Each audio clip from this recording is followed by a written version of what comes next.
Alright, I'll show you a little experiment I did here. Just got my first mixer here the other day, about a week ago. It's a Mackie 1604 VLZ3 16 channel 4 bus. And it's got the parametric mid in there, which was the main reason I decided on it. The other reason, of course, I won it on auction for about a third of the price, so great. Anyway, the experiment is using a guitar pedal as an external effects processor. First of all, you'll need to know how to route it. Channel 1 is my music playing through it, as you can hear. Give it some volume.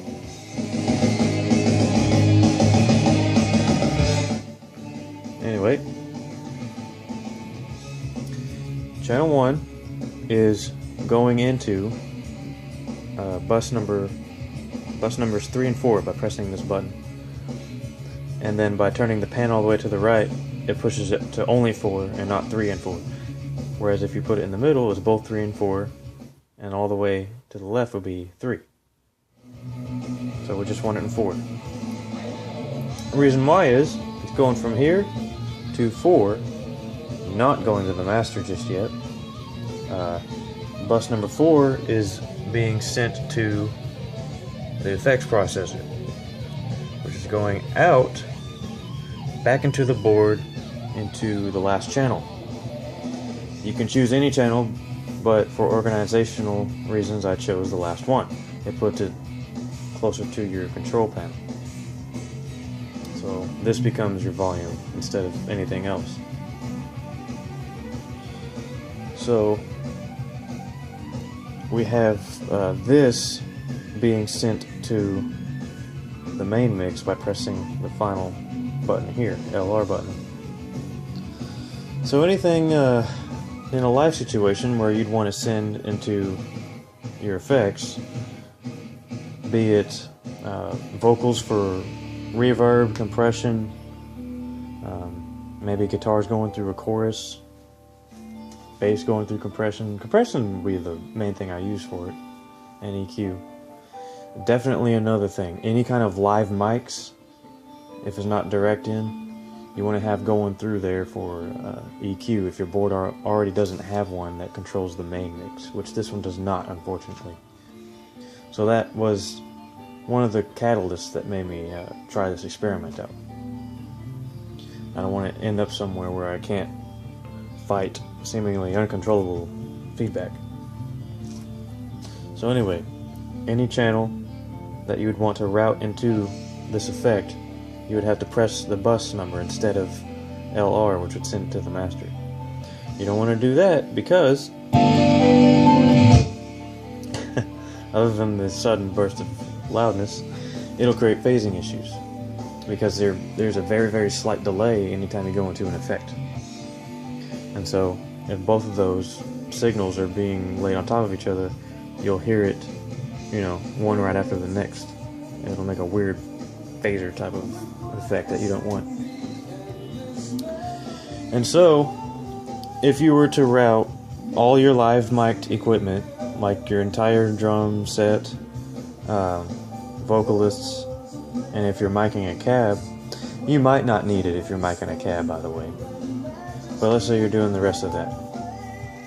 And you go to correct your room using your sweep EQ, which you can do on the actual EQ on this pedal. Now, first of all, I do have it running through a compressor first. It's at a 3 decibel threshold with an 8:1 ratio, and the option on here, you can go up to 10. I have it on 8 and attack. And on this particular model, the Zoom MS100BT, you get 6 effects to put in your rack, virtually speaking. So the first one I chose was compression. You could do EQs first and then compression, but sometimes I get better results the other way around. So it has both a graphic EQ, which gives you fixed frequencies to work with and only 6 of them, or you can choose to have, in addition to your compressor, you get 5 more slots, so you can have 5 parametric EQs, each with 2 bands to choose from. So, you know, starting with sub here, 50, 80, 100, 250, 500, 800, 2.5K, 5K, 8K, and to 12K. So you can make your cuts and boosts depending on your room first, and then do your enhancements using most of the mid-range tones and the brightness and subs and all that stuff. So you can get pretty creative with that. You know, of course, if you have more pedals laying around, if you're like a guitarist that happens to do live sound like me, and except I like to use all-in-ones. I do have another Zoom pedal laying around that I could route this way and just stick some reverb on something without all this extra stuff, or delay, or whatever you would like. Like I could use this one to compress the drums, and then the other one to use as a delay and reverb for vocals. It's something I'll experiment with in the future. Of course, later on in life I'll be able to get legitimate rack effects, unless it just really works out and I never need it. Who knows? But I'm excited to use that in a live situation. I haven't yet, but I've been playing with it. I've gone to my friend's jam room and tried it in there. Turned up the gain, got loud in there, and started cutting the live mic's feedback frequencies, and was able to get even louder. So it worked out pretty well. And of course, right now I'm only playing music through it, so you get kind of a limited example here.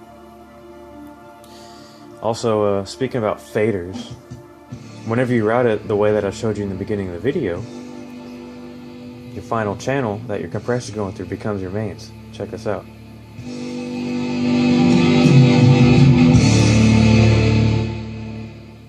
Now that might get me a knock at my door, because it's pretty late. I'm in an apartment.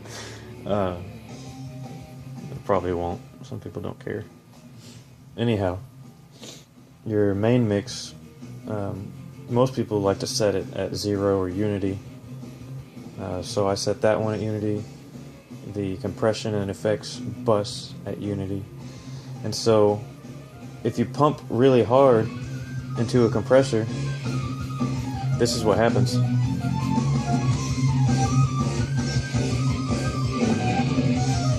So you don't want to boost your initial signal into the compressor that hard. You want to kind of come down a bit. You don't want to be at 0 if your input's, you know, all the way up. You can check that with the solo button. See how high it's going already. So go down -5, -10. You can see how the volume got quiet.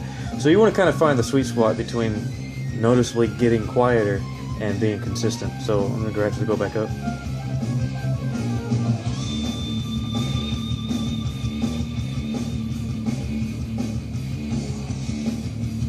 And it's usually between 10 and 5.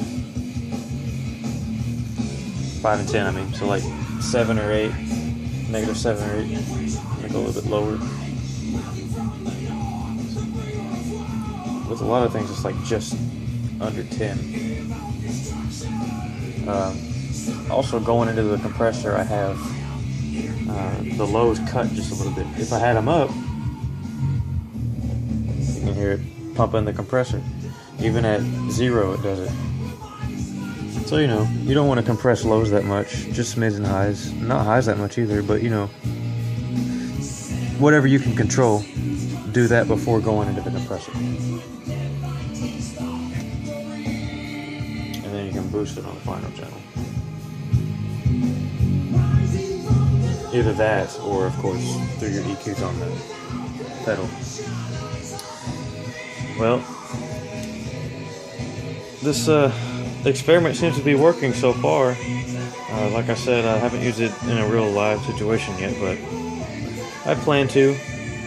I'll start out something small so I don't completely ruin something if it doesn't work, but I'll post another video on how it goes. And if anyone else out there is doing this kind of thing, just know that you're not the only one that tries crazy stuff like this. Alright then.